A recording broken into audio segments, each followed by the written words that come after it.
In this video, I'm going to be showing you a sample answer for part 2 of the IELTS speaking test. The sample answer we're going to be looking at is focusing on the cue card that we looked at in last week's video. If you remember, it was this one, asking us to describe an interesting TV program you watched about a science topic. Hopefully you've had a think about what your own answer would be for this cue card, and maybe even practiced giving the answer yourself. Of course, I made my own plan in last week's video where we went through each of those cues one by one, thinking of an idea for each of the cues and then also adding some useful phrases and vocabulary that we can use when explaining those ideas. This isn't the only way to approach giving an answer or planning an answer for part 2 of the IELTS speaking test, but it is a good way to use and a good approach to speaking in part 2, just because you're going to make sure that you've focused on that cue card and that you're moving on to talk about slightly different things and not repeating yourself too much by going through those 4 cues, which are getting you to talk about something different. There are other ways to approach answering this type of task, and you don't have to answer each of those cues as long as you're focusing on describing the TV program. But I think this is really a good approach to have to answering a cue card like this. So in this video, all I'm going to do is show you a full sample answer following the plan I made in the previous video. Hopefully you'll be able to see some useful things in the answer that you can take and maybe use in your own answers. There are some phrases that you're going to see that will be able to be used to describe any TV program, not specifically the TV program that I'm talking about. But also there will be some specific phrases and ideas that are just focused on this specific TV program. But again, that should help you to build your own vocabulary as well. So let's have a look at the full answer. And after I show you the full answer and just read it out so you can listen, I'll then give a brief analysis of that full answer, just pointing out some things that I think might be useful to understand in a bit more detail on why these things would impress the examiner and give this kind of sample answer a really high band score. So let's get on with it and have a look at the full answer. I'm going to talk about one of my favourite educational TV programs, which is a science documentary called Wonders of the Universe.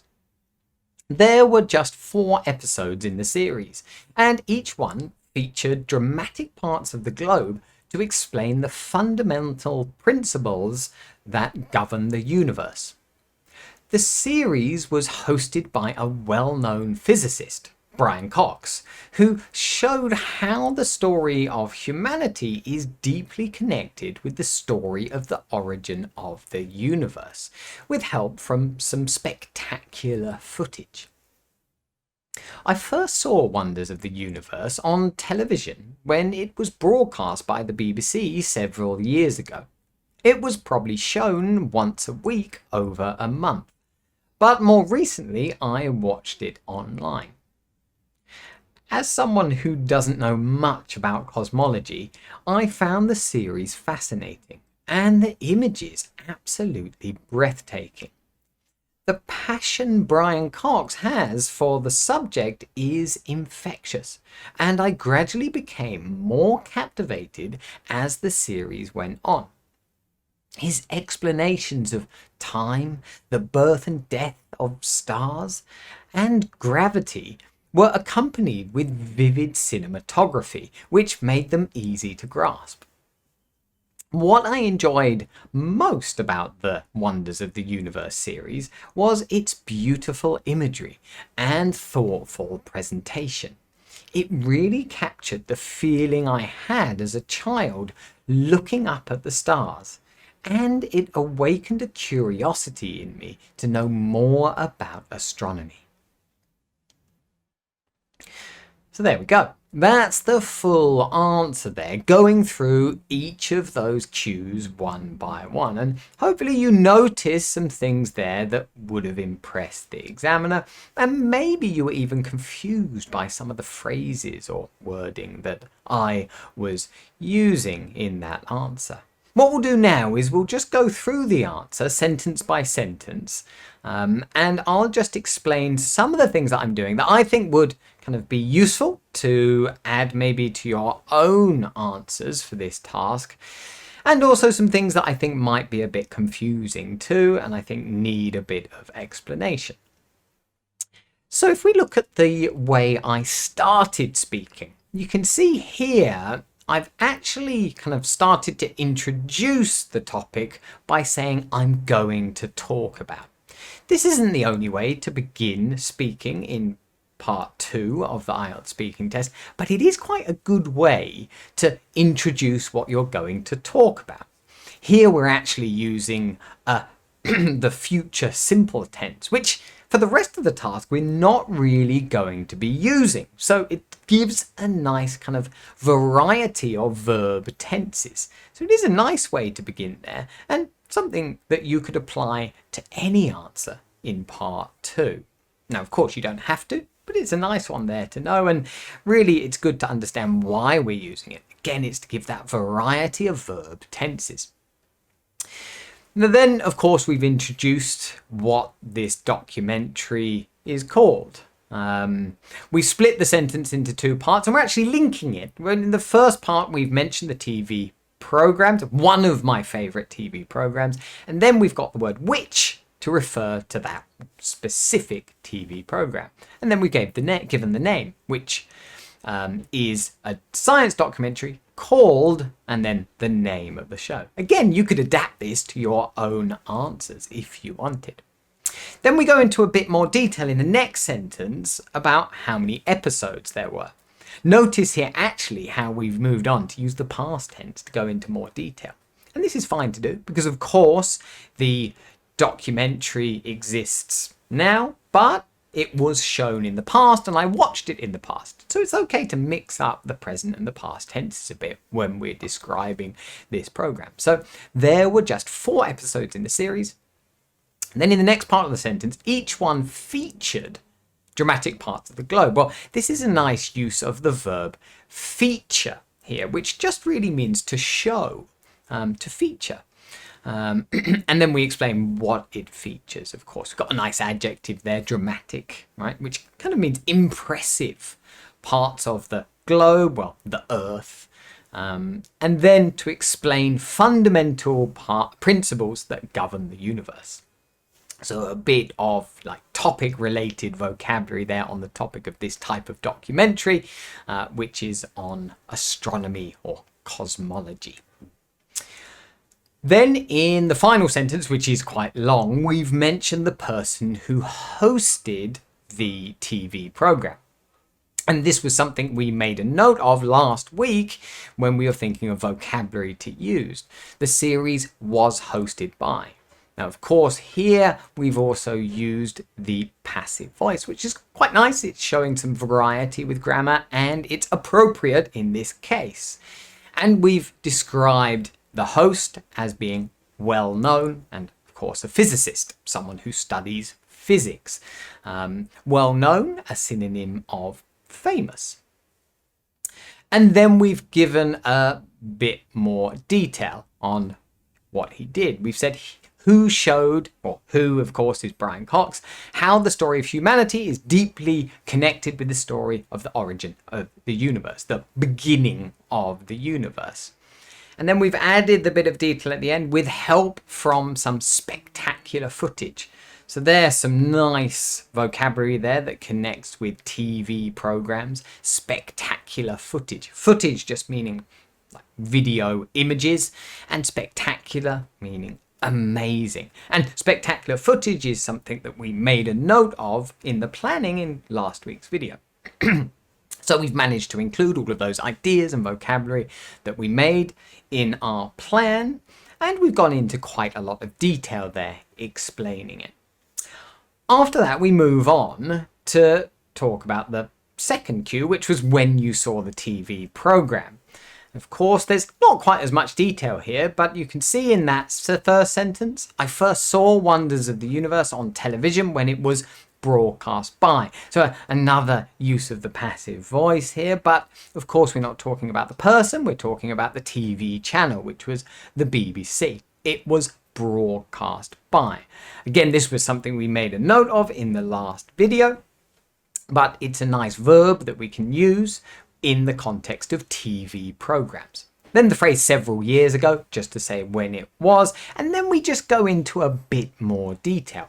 It was probably shown, we've used shown there because we don't want to repeat the word broadcast, once a week over a month. And then we've said more recently, we've watched it online. So we've gone from kind of a bit of a general sentence there to being more specific. And this is one way to expand on your ideas. Although we haven't expanded it that much, we've then moved on to the next cue where we talk about what we've learned from this TV program. So really here you can see in the first sentence, we've explained we don't know much about the topic, but that's why we found the series fascinating. Nice use of an adjective there, a synonym of interesting. Of course, we made a note of this in our plan, and we don't want to be repeating words from that cue card like interesting too much, so we've used the word fascinating to describe the series. Also, we've described images, what it looks like. We've said they're absolutely breathtaking. So a nice adjective there that fits the context of what we're looking at in this TV series. Then we move on to the next sentence and we describe the passion that the host has for the subject. And we've said it's infectious.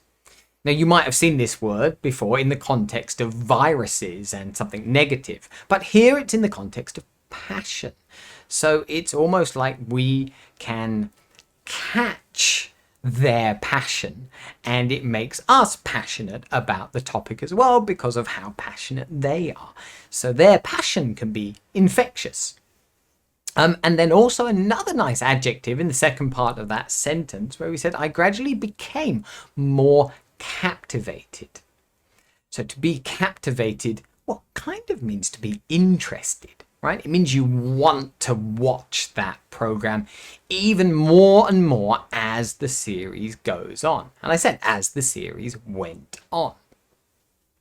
Now here went on, of course, means continued. So again, a nice use of a phrasal verb then at the end, which is nice idiomatic vocabulary. Then I just explain a bit more about the content of what the host is talking about and list a few things. And then I say like these explanations were accompanied with vivid cinematography. So really, this is kind of like when I described the breathtaking images, vivid cinematography. Cinematography meaning the images, what we see when we're watching the TV program, and vivid meaning very clear. And then, which made them easy to grasp. Now, a few good things there with pronouns referring to nouns, which is, of course, referring to the vivid cinematography, and them referring to the explanations. And then we've got the phrase easy to grasp. Now, grasp might be a new word for you in this context. It just means to understand. So it made it easy to understand. But slightly less common and a useful word to have in your vocabulary bank. So then we move on to the final cue, which was to explain why we found this TV program interesting. And we just explained a bit with a couple of sentences. And we said what I enjoyed most about the series was the 1, beautiful imagery, and 2, thoughtful presentation. Now, these were two things that I wrote down, or two adjectives that I wrote down in the plan. And we've mentioned this already, but we're just kind of paraphrasing a little bit with these words. Imagery being the same as cinematography or footage. It's just we want to avoid repetition. Then we've got thoughtful presentation. Again, using that adjective thoughtful. Hopefully you're noticing how many adjectives I'm using to describe this TV series. And of course, part 2 is a task that gets you to describe, well, what makes descriptions good using adjectives that are appropriate and that you really understand as well. Then finally, I've said in the final sentence, it really captured the feeling I had. So yeah, to capture. I guess the show gave me this feeling, right? As a child looking up at the stars.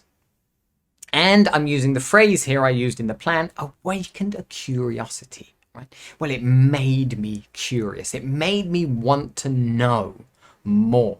And this is what I've said here. It awakened a curiosity in me to know more about astronomy.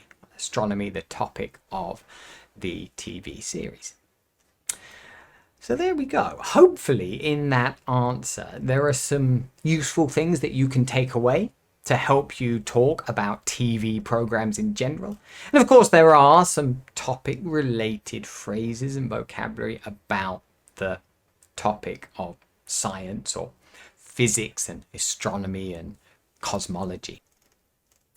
Now, if the video was useful to you, do remember to click the like button. It does help. And also, if you haven't already, remember to subscribe to the channel so you don't miss out on any similar videos in the future. Anyway, thanks for watching and see you again in the next video.